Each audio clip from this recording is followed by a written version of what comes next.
৫ বছর পেরিয়ে গেলেও মনে হয় যেন এই তো সেদিনের কথা। বাংলাদেশ প্রকৌশল বিশ্ববিদ্যালয় বুয়েট, যেখানেই গড়ে ওঠার কথা ছিল আবরার ফাহাদের স্বপ্ন, কিন্তু সেখানেই নিভে গেল তার জীবন। সেই ২০১৯ সালের ৬ অক্টোবরের ভয়াবহ রাত। বুয়েটের শেরে বাংলা হলে ছাত্রলীগের কিছু নেতাকর্মী ডেকে নিয়ে গেল আবরারকে। এরপর শুরু হয় নির্মম নির্যাতন।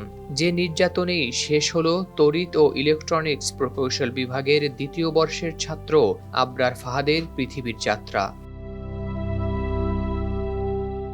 আজও সেই রাতের করুণ স্মৃতি বয়ে বেড়াচ্ছেন আবরারের মা রোকেয়া খাতুন। কুষ্টিয়ার পিটিআই শহরের ছোট্ট বাড়ির ৩ তলার নিচতলায় থাকেন তিনি। মাঠের অলরাউন্ডার আমি, আর ঘরের অলরাউন্ডার টাইলক্স।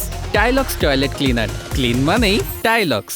এক বুক ভালোবাসা নিয়ে এখনো আগলে রেখেছেন ছেলে আবরারের স্মৃতিচিহ্নগুলো।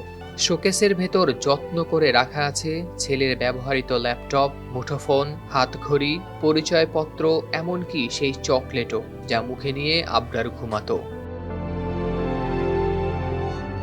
আবরারের ছোট ভাই ফায়াজ, যিনি এখন পড়ছেন বুয়েটে, তার ফেসবুক পোস্টে লিখেছেন, ভাইয়া যখন ঢাকায় গেল তখনও কুষ্টিয়াতে ইলিশ নিয়ে আর ভারতের সঙ্গে চুক্তি নিয়ে কিছু পোস্ট করেছিল।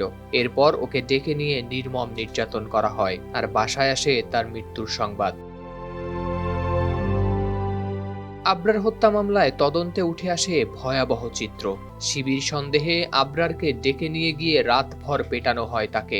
স্কিপিং রোপ দিয়ে নির্মম প্রহারে মৃত্যু নিশ্চিত করা হয়। যাদের কয়েকজন ছিল তারই বন্ধু, তারা কেউই এগিয়ে আসেনি তাকে রক্ষা করতে। আবরারের মা বলেন, তারা ছাত্রলীগ করলেও তো তার বন্ধু ছিল, কেউ জানায়নি যে ওকে এভাবে মারা হচ্ছে। কিভাবে তারা ওর সঙ্গে এতটা নিষ্ঠুর হতে পারলো? ২০২১ সালের ৮ ডিসেম্বর ঢাকার দ্রুত বিচার ট্রাইব্যুনাল ১-এর রায়ে ২০ জনকে মৃত্যুদণ্ড ও ৫ জনকে দেয়া হয় যাবজ্জীবন। কিন্তু ৩ জন মৃত্যুদণ্ডপ্রাপ্ত আসামি এখনো পলাতক। ছেলের আম্মু বলে ডাক এখনো কানে বাজে রোকেয়া খাতুনের। তিনি বলেন, আবরার সবসময় দেশের জন্য ভাবত। দেশের স্বার্থে লিখে গেলেই তার জন্য শত্রু তৈরি হলো। ও তো কোনো রাজনীতি করত না, তাহলে কেন এভাবে মারা হলো তাকে? আবরারের মা ও বাবা শুধু ছেলের জন্য বিচার চান না, তাদের চাওয়া আর কোনো মা বাবাকে এমন ভয়ানক স্মৃতি নিয়ে বেঁচে থাকতে না হয়। পরিবার বিশ্বাস করেন, এই বিচার কার্যকর হলে তবেই তাদের ছেলের আত্মা শান্তি পাবে। হাওলাদার শামীম, RTV।